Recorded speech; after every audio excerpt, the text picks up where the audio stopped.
Hello everyone, Mike with Spray Jones. We're going to go into taking a overview, very quick overview of open cell half pound foam.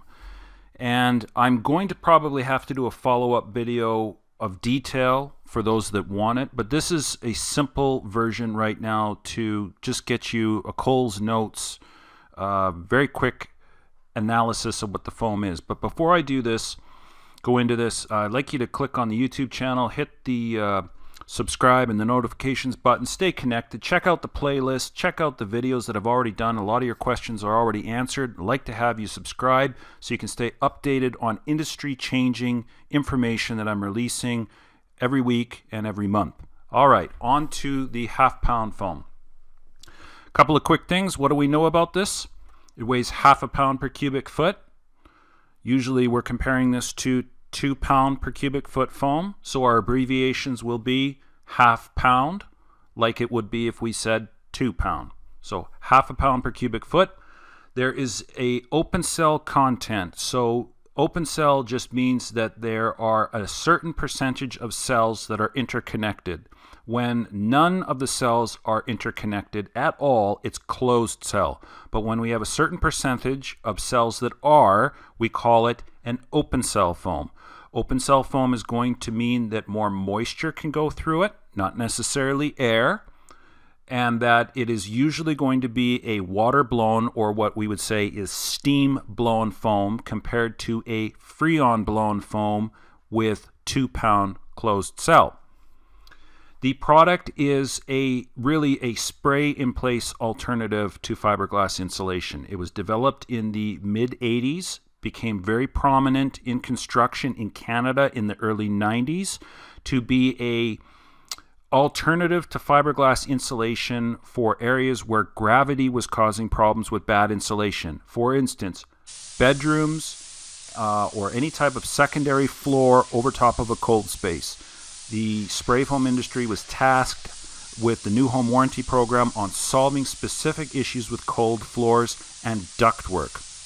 At that time, the evaluators liked the open cell product that was new to the market because it expanded 120 times the liquid mass compared to the 25 times that a 2 pound closed cell foam expands.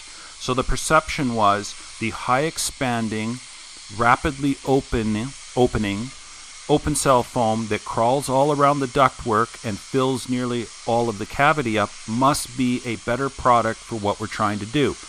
In some situations they are right. If you have blind corners, deep cavities, ductwork, plumbing in the way, the open cell foam and its rapid high expansion rate is very good for encapsulating and embedding things in foam insulation.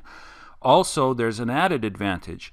The open cell foam, because it's steam blown, does not build extra high exothermic heat reactions due to the chemical reaction. So a closed cell 2 pound foam has limits as to how thick it can be sprayed in a single pass. The open cell foam does not. Because the steam is going and blowing the cell structure open, it acts like a radiator, and the foam can be built very, very thick, almost to infinity, very quickly without doing any damage to itself or the surrounding building materials that it's being applied to.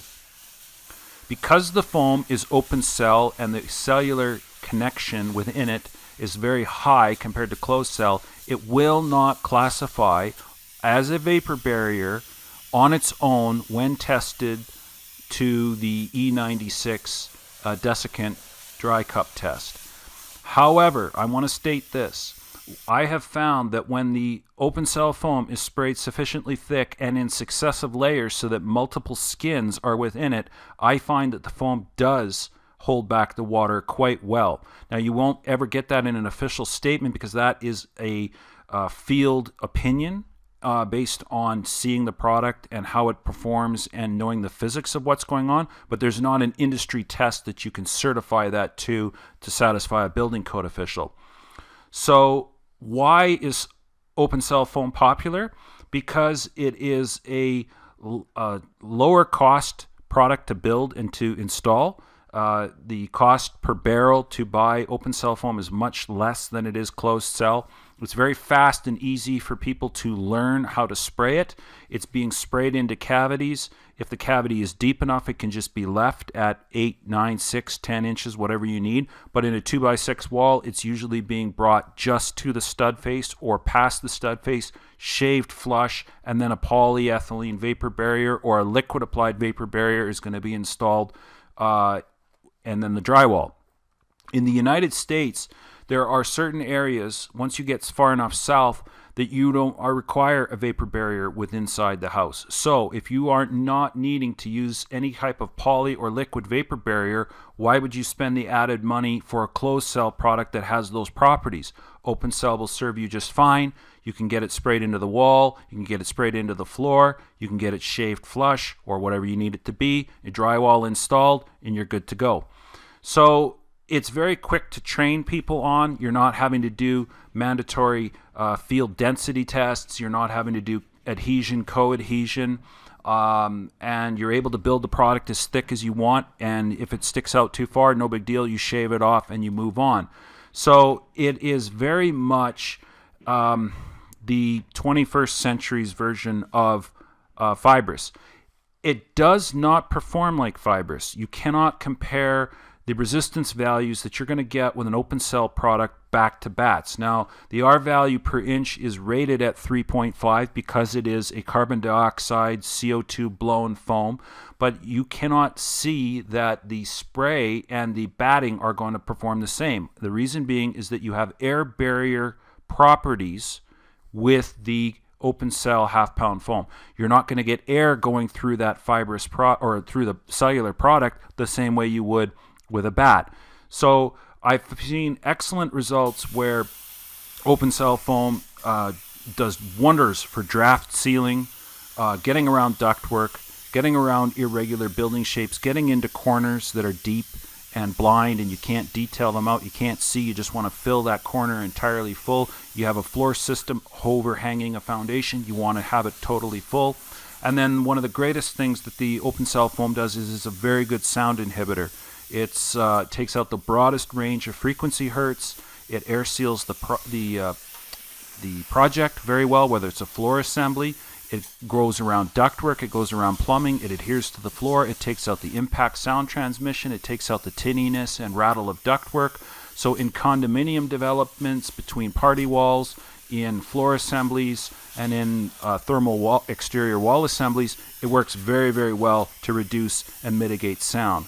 So the reason people want to use an open cell product is they are looking for the sound barrier qualities, they're looking for the air barrier material properties, they're looking to fill up some blind cavities, and they do not need the added cost and the added physicals that the closed cell 2-pound foam is going to give them. So it makes it a very, very effective way to receive a 21st century product in the thermal walls of your condo or your house or your building or your whatever you're creating, where you've got depth of cavity to work with. Maybe you want to go with a 5.5 inch or 8 inch wall completely filled up or nearly filled up. The open cell foam is a wonderful product to do that. So when we have limited space, when we have limited depth to work with, or we need the vapor barrier, full-on vapor barrier properties that the 2-pound closed cell offers, then we make the switch back and get that done. So this is an excellent product. We've had good success with it. We just don't spray an enormous amount of it because in our Canadian climate, the people need the vapor barrier. They don't want to be putting on 6 mil polyethylene. They don't want to be putting a liquid vapor barrier. They want the closed cell option, and they want the higher resistance value, RSI, per inch that they're going to get so that they can maximize the maximum amount of spray foam or thermal insulation in a very small space, and that just negates using open cell foam. But any of my American friends down in the States, in the South, this is going to be rating as a more cost-effective product, and you'll see more of it sprayed time in and time out. And it's very quick and very easy to get people trained up on it and get them to go.